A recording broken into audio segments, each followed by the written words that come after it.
and wild woodland in northeastern France. 2 divisions will come from the Americans and 1 from the French. Whittlesey's battalion is specifically tasked to take and hold Charlevoix Mill. Whittlesey expresses that he lost a platoon this morning just by probing the area. The area is too dangerous, especially if they are unprepared. Whittlesey adds that they need time to resupply as they are low on food, ammunition, medicines, and other needs. Alexander does not find this acceptable as other officers are not complaining about it.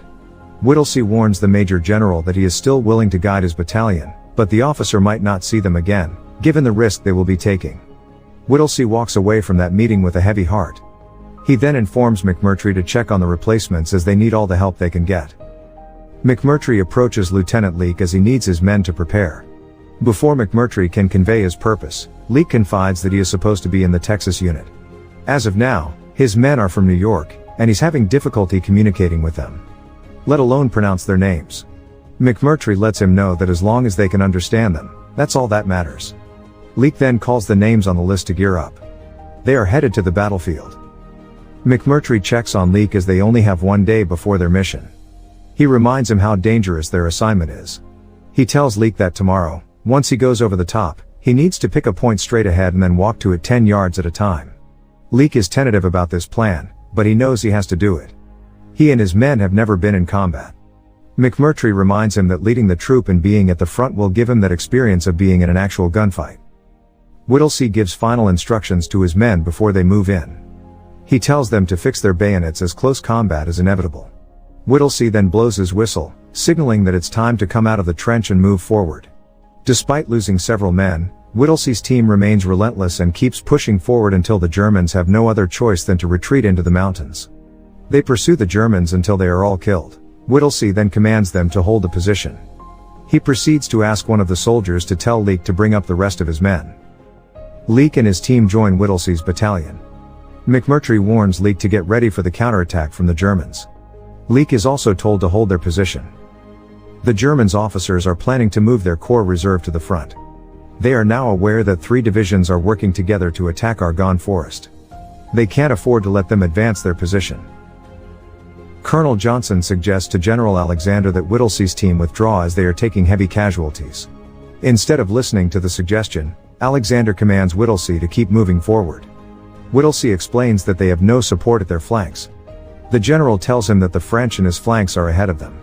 This is not true, but the general needs to give that assurance regardless. Whittlesey is certain that they are alone, so he questions the general as he wants to make sure that there are indeed 2 flanks ahead of them. The general is now furious for Whittlesey to question a direct order. Whittlesey goes back to check on his men. He asks one of the soldiers to cover the bodies of the soldiers who were killed.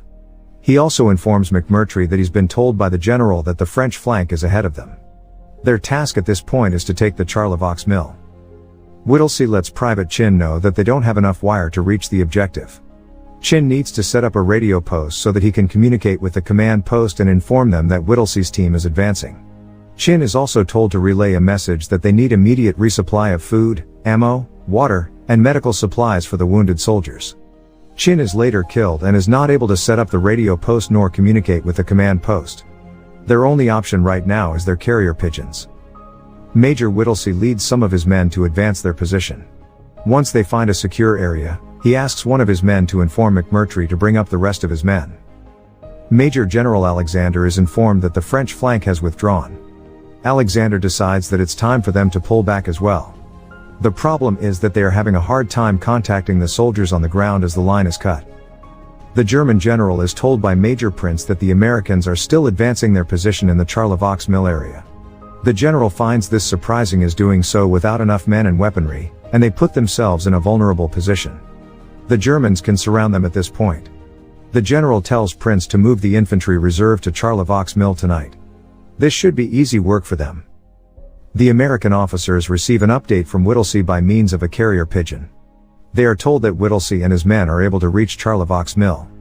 They need to know where the other American and French divisions are as they badly need their help at this point. The Germans begin their attack in the morning, as anticipated by Whittlesey. His men are ready and start engaging against the enemies.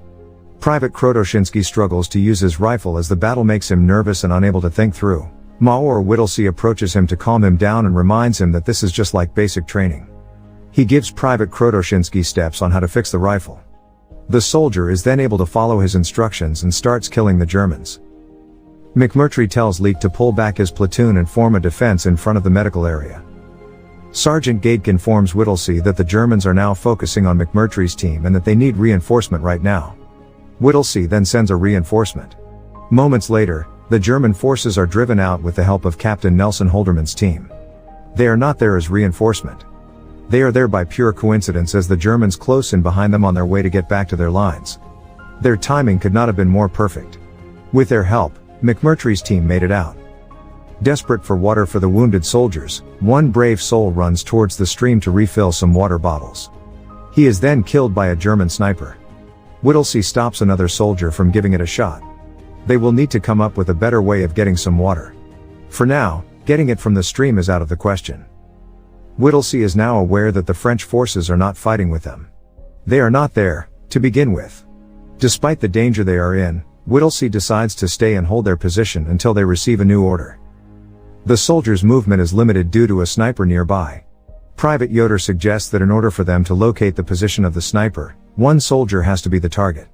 That's the only option at this time. One soldier then runs towards the stream as the sniper keeps shooting at him. When Yoder is able to locate his position, the sniper is killed. The German general is concerned that the Americans might get through the Argonne forest. They must be destroyed before that happens. Major Prince asks for special assault troops to make that happen. Sergeant Gage informs Whittlesey that they have taken the bandages from the dead soldiers to reuse them. He also questions Whittlesey's decision to stay despite the danger. Whittlesey is persistent in holding the position as doing so might help them end the war. Besides, General Alexander has no regard if they live or die on the field. The general wants to win at all costs. As the soldiers are holding their positions, cannon bombing ensues. They feel relieved as they finally get the reinforcement that they have been needing. The excitement is short-lived as the bombing starts to head in their direction. Moments later, some of their men are also killed in the attack. Several men are also wounded. Whittlesey screams for his men to take cover and for the wounded to be attended to. He then sends a message through a carrier pigeon about their situation. The pigeon is injured but is able to get home. That's where the bombing is stopped. The Germans then come out of their trench and begin another attack. The Americans wait until the enemies are close enough before they also come out and engage against them. Lieutenant Leek is captured and is confronted by Major Prince. Prince encourages Leek for his men to surrender as they are already surrounded. He points out that there's no dishonor in giving up, especially if they have a disadvantage. Leek disagrees with the German major and tells him that his men are different and that they will never surrender. A plane is sent to scout the area and locate the Americans. They don't want to commit the same mistake of bombarding their own men. When the plane passes by near the location of the Germans, they think of shooting it down, but Prince stops them as doing so will give up their location. The plane continues to search for the Americans. When the pilot finally spots them, he prepares to leave, but the Germans begin shooting at his plane. He is badly injured but manages to land the plane. An American soldier is captured. Major Prince wants him to deliver a message for the Americans, but he refuses as he does not want to be labeled as a spy. Prince shows him the weapons that will be used if the battle is not stopped. Prince adds that he wants to save lives. He then hands over the note. The soldier is sent back to the flank after being bandaged up and fed. He goes directly to Whittlesey to give the note. The note appeals that they surrender as they are in a losing battle. The American major finds the message unacceptable. Down to less than 200 troops left, McMurtry and Whittlesey prepare for the inevitable. It's just a matter of time before the Germans move in. Moments later, Germans begin another attack, but this time, they make use of flamethrowers. The Americans remain relentless and refuse to back down until the Germans are driven out. When the battle is over, General Alexander arrives. He promises Whittlesey promotions and commendations for him and his men. Whittlesey confronts him about the incorrect information he gave. The officer assured him that his men were supported and that supplies would be delivered on time. Whittlesey asks him if he finds it acceptable that he lost a lot of his men because of that. Alexander justifies his decision by stating that because Whittlesey's men continued to hold the line despite the circumstances, they were able to break through the German line. Alexander informs Whittlesey that trucks are on the way to take his men back home and be taken care of. Whittlesey tells the general that he has no idea what his men have gone through. Whittlesey